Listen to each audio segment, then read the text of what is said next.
ఇంట్లో ఆడపిల్ల ఉన్న ప్రతి ఒక్కరూ తప్పక చూడవలసిన వీడియో. శ్రీమాత్రే నమః. అందరికీ నమస్కారం. ప్రస్తుత రోజులలో కూడా టెక్నాలజీ ఇంత పెరిగినా చాలా చోట్ల ఆడపిల్ల పుట్టిందని భార్యను వదిలేయడం, ఆడపిల్లల్ని చంపేయడం మనం చూస్తూనే ఉన్నాము. మగపిల్లవాడు పుడితే ఏదో అదృష్టమని, ఆడపిల్ల పుడితే అరిష్టమని భావించేవారు మన సమాజంలో చాలామంది ఉన్నారు. ఆడపిల్ల పుడితే అసలు ఈ ఆలోచన ఎందుకు వస్తుంది? ఇంట్లో ఆడపిల్ల పుడితే లక్ష్మీదేవి పుట్టినట్టే అని మన పెద్దవాళ్ళు చెబుతూ ఉంటారు. ఇది నిజమేనా? ఎందుకు అలా చెప్తారు? అసలు ఎవరి ఇంట్లో ఆడపిల్ల పుడుతుంది అనే విషయాల గురించి ఇప్పుడు మనం తెలుసుకుందాం. ఎలాంటి పనులు చేయడం వల్ల వారి ఇంటికి కూతురు వల్ల సంపదలు లభిస్తాయి అని అర్జునుడు శ్రీకృష్ణుని అడుగుతాడు. అప్పుడు శ్రీకృష్ణుడు అర్జునుడికి ఇలా చెప్పాడు. ఎవరి ఇంట్లో అయితే కూతురు పుడుతుందో వారు తమ పూర్వజన్మలో ఎన్నో పుణ్యకార్యాలు చేసి పుణ్యం సంపాదించి ఉంటారు. వారికి మాత్రమే తర్వాత జన్మలో ఆడపిల్లను పొందే అదృష్టం కలుగుతుంది. అలాంటి వారికే ఆడపిల్లలకు తల్లిదండ్రులుగా ఉండే అదృష్టం దక్కుతుంది. వారి ఇంటికి సకల సంపదలు దక్కుతాయి. అలాగే వారి ఇంట్లో లక్ష్మీదేవి ఎప్పుడూ ఉంటుంది. ఎవరైతే కూతుర్ని పెంచగల సామర్థ్యం ఉంటుందో వారికి మాత్రమే కూతుర్ని ఆ భగవంతుడు ప్రసాదిస్తాడు అని శ్రీకృష్ణుడు అర్జునుడికి వివరించాడు. సాధారణంగా మనం మన ఇంట్లో పిల్లలు పుట్టినప్పుడు వారి పుట్టిన తేదీ సమయాన్ని బట్టి వారికి జాతకం రాయించడం చేస్తుంటాము. ఈ జాతకం ద్వారా వారు భవిష్యత్తు ఎలా ఉంటుంది అనే విషయాల గురించి పండితులు చెప్తూ ఉంటారు. అదేవిధంగా వారు జన్మించిన వారం అనగా సోమవారం నుంచి ఆదివారం వరకు ఏ వారంలో జన్మించిన వారి వ్యక్తిత్వం ఏ విధంగా ఉంటుంది, వారు ఎలాంటి స్వభావాన్ని కలిగి ఉంటారో ఇక్కడ తెలుసుకుందాం. ఆదివారం జన్మించిన వారు ఎంతో తెలివైన వారు. వీరికి జ్ఞాపక శక్తి కూడా ఎంతో అద్భుతంగా ఉంటుంది. ఏదైనా ఒక విషయంపై దృష్టి సాధిస్తే ఖచ్చితంగా గెలుపు సాధించి తీరుతారు. వీరు ఓటమిని ఏమాత్రం అంగీకరించరు. ఎన్ని కష్టాలు ఎదురైనా అనుకున్నది సాధిస్తారు. ఈ క్రమంలోనే కొన్ని విషయాలలో మొండి పట్టుదలతో వ్యవహరించడం వల్ల కొన్ని సమస్యలను కొని తెచ్చుకుంటారు. సోమవారం జన్మించిన వారు ఎక్కువ ఆలోచనలు చేస్తూ అధిక మానసిక ఒత్తిడికి గురవుతూ ఉంటారు. సోమవారం జన్మించిన వారు ఎక్కువ పాజిటివ్గా ఉంటారు. వీరు ఎల్లప్పుడూ మానసిక ఒత్తిడికి లోనవుతూ ఉంటారు. మంగళవారము ఆంజనేయ స్వామికి ఎంతో ఇష్టమైన రోజుగా భావిస్తారు. ఈ రోజున జన్మించిన వారు హనుమంతుడిలా ఊదరంగా ఉంటారు.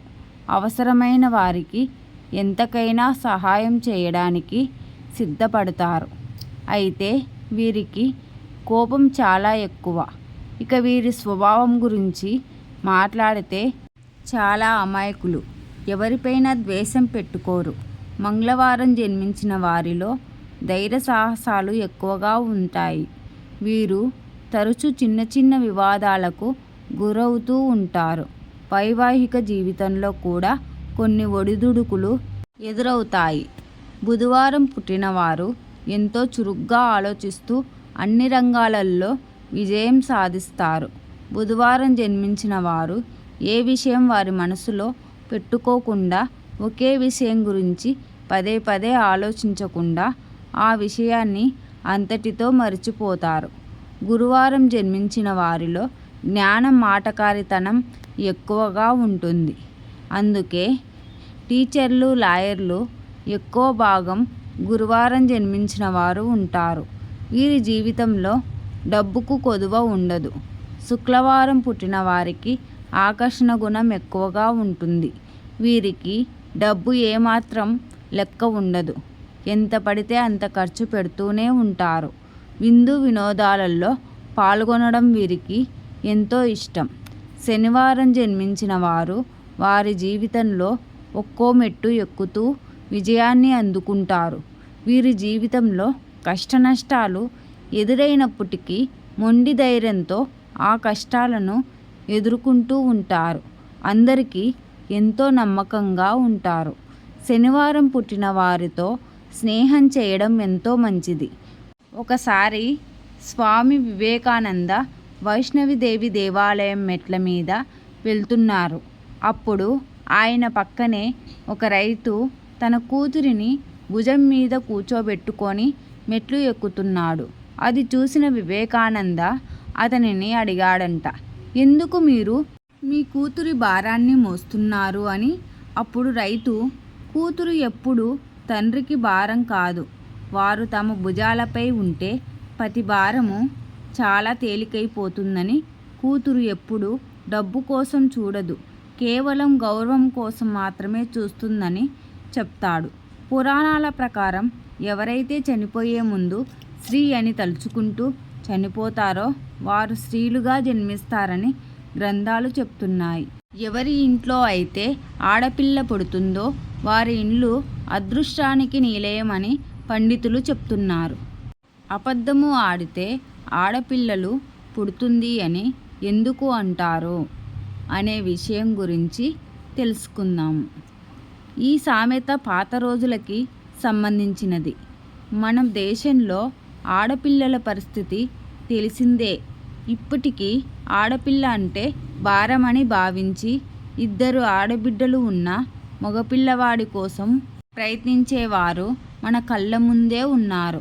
ఇక పాత రోజులలో ఆడపిల్లలంటే ఆడపిల్ల అని కట్నాలు, కానుకలు, పురుళ్ళు అన్నీ ఖర్చు కాబట్టి ఆడపిల్ల పుట్టింది అంటే శాపంగా భావించేవారు.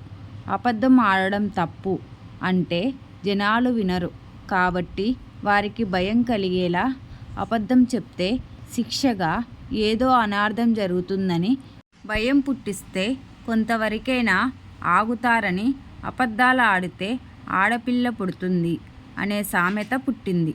ఈ వీడియో కనుక నచ్చినట్లయితే లైక్ చేయండి. ఇలాంటి మరిన్ని వీడియోస్ కోసం నా ఛానల్ని సబ్స్క్రైబ్ చేసుకోండి friends. Thank you for watching.